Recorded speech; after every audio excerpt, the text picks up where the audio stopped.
மேல ஒரு வசனம் போட்டிருக்கு. என்ன வசனம்? அதை வாசிங்க.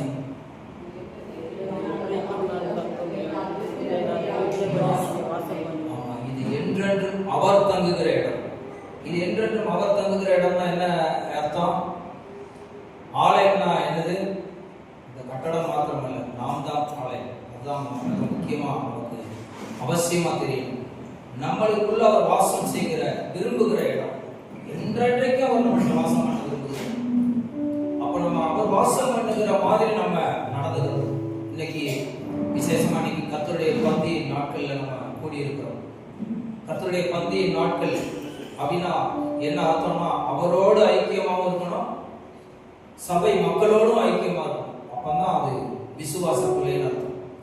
அப்ப அதை நம்ம கருத்துல கொண்டு அவரை கனப்படுத்தணும். நான் பிதாவானால் என் கனம் எங்கே என்று ஆண்டவர் கேட்கிறார். நம்ம அவரை கனப்படுத்துவது அவசியமா இருக்கும். அவரை கனப்படுத்தணும்.